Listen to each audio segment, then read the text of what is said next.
When the Attorney General is sending veiled threats on Fox News, when billionaires are treated like untouchable monarchs, and when a Black woman in Congress is told she's the problem for daring to speak, then let's be crystal clear. The issue isn't civility, it's power. And today, we're watching Jasmine Crockett call that power out by name. What's up, everybody? Welcome back to True Liberty, where we don't tiptoe around injustice, we drag it into the light. And listen, this hearing, this speech, this is one of the clearest x-rays of American politics you'll see all year. Because Repsure Jasmine Crockett didn't just give remarks. She cracked open a conversation this country has been running from. Thank the chairman. I now recognize the ranking member of the subcommittee, Jasmine Crockett. Thank you so much, Mr. Chairman. And I first just want to begin with a news alert. Guess what? Joe Biden is not the president anymore.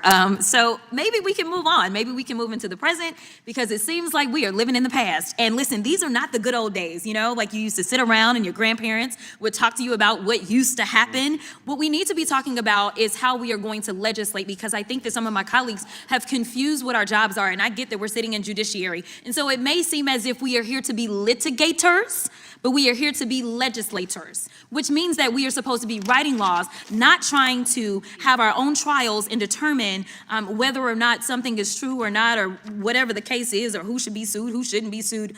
All I know is that a great American hero, a good senator out of New Jersey, said something to the effect yesterday as he was shattering the record for holding the floor, a record that had been held by another racist in this country. As he shattered that, he said something about the fact that this should not be about left versus right. It should be about right versus wrong. And I am going to tell you that I want us to focus on right versus wrong.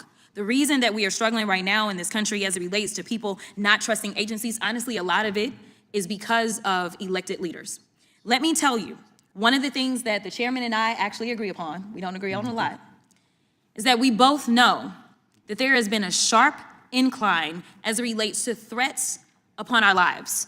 Regardless of what side of the aisle you sit on, we both know and agree that as sitting members of Congress, we both are enduring more death threats than anybody should in this country. And I believe that it is because of the divisive rhetoric, and it is because of the selective enforcement of things. And so when we have, and I'm gonna be clear, because I had remarks and I'm going a whole other way. To have the sitting Attorney General go on, and I'm gonna call it faux news. I know some of y'all love it, but it's fake to me. To have her go on Fox News and to then decide that she wanted to send a threat to me, it was wrong. She didn't come with fake outrage. She didn't come with partisan gymnastics. She came with a mirror. And when people in power hate mirrors, you know you're hitting a nerve. If you're into content that cuts through the noise, stick around with me. Seriously, just hang out here. All right, let's get into it. Because the moment Crockett says, Joe Biden isn't even the president anymore, so why are we still litigating 2020? You can literally feel the oxygen get sucked out of the room. And that's the tell. That's when you know people aren't searching for truth. They're searching for a rerun that benefits them politically. Crockett hits a fundamental contradiction. These folks keep pretending they're prosecutors, not lawmakers. They're performing on camera, not governing. They're chasing headlines, not writing legislation that actually makes people's lives better. That's not oversight. That's political theater with taxpayer dollars as the ticket price. It was wrong. Because here it is, she is the highest law enforcement agent in this country, and people are watching and they are consuming this information, and they are believing that simply because I decided that I wanted to exercise my right to free speech, which I am not abridged from doing, that she then wanted to then politicize something that should not be politicized. I don't like Elon Musk. I'm gonna say it 50,000 times. I don't like him. I don't like that he going out there and he firing people. I think that he's a crook because somehow the rest of us can't sit around and get whatever federal contracts we want. The rest of us can't sit around and get law enforcement and get them somehow ordained as federal law enforcement to protect him. The rest of us can't get our dealerships protected by the federal government. That is somebody that is operating above the law. For whatever reason, just because he has a lot of money, more money than everybody else. And yes, I am happy to see that on my birthday, which is what I said, there were peaceful protests around this world against him because he is a problem.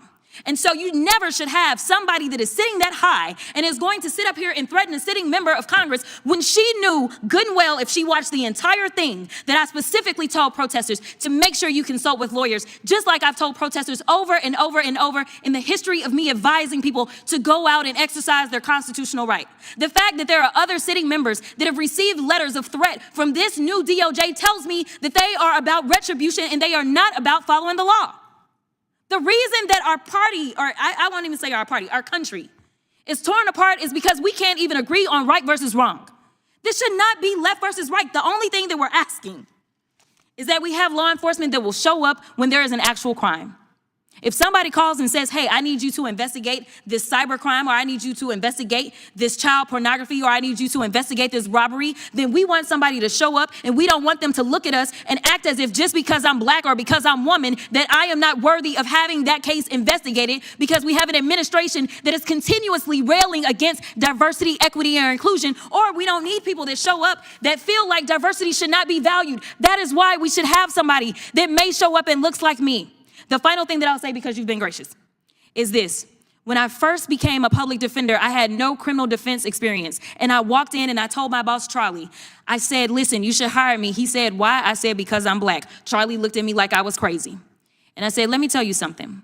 When I walk in, I'm going to walk in with a level of rapport and understanding that maybe some of my other colleagues will not.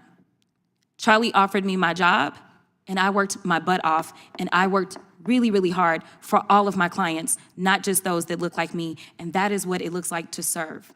Thank you. She quotes Seni Shachin Booker.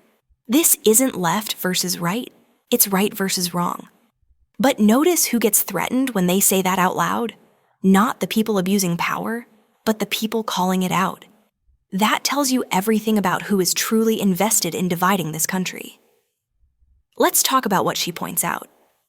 Elected officials across both parties face more threats than ever because inflamed rhetoric has become a business model. There is a financial ecosystem built around fear, misinformation, and stoking resentment. It boosts engagement, it boosts donations, and it keeps people angry enough to never ask real questions about inequality, wages, healthcare, or who actually writes policy in this country. This is not accidental, it's engineered. When the nation's top law enforcement officer goes on Fox News and pushes a narrative designed to intimidate an elected official for exercising First Amendment rights, that is not law and order. That is political retribution dressed up as a soundbite.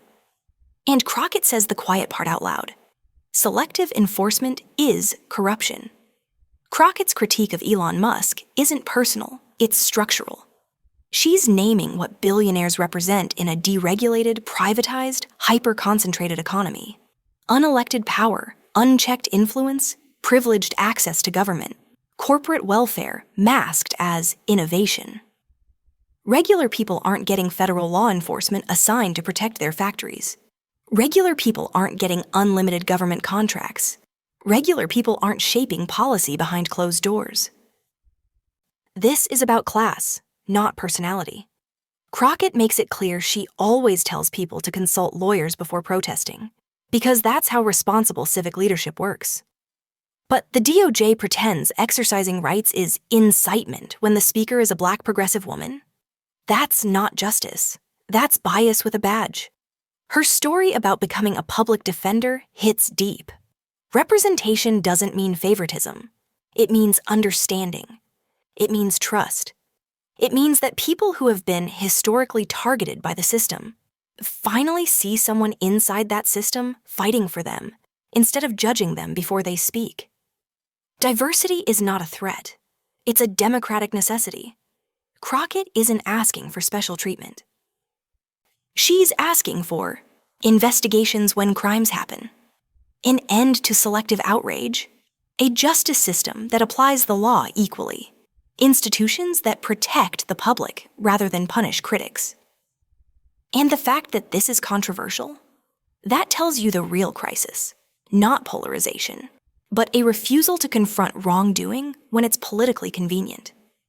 This is the moment where we decide whether democracy is still a shared project or just a slogan. And what Jasmine Crockett did in that room was remind everyone watching that truth and courage still matter. If commentary like this, analysis like this, if this community speaks to you, stick around. I'd love to have you here, because the fight for liberty isn't passive, it's active, it's collective, and it's happening right now.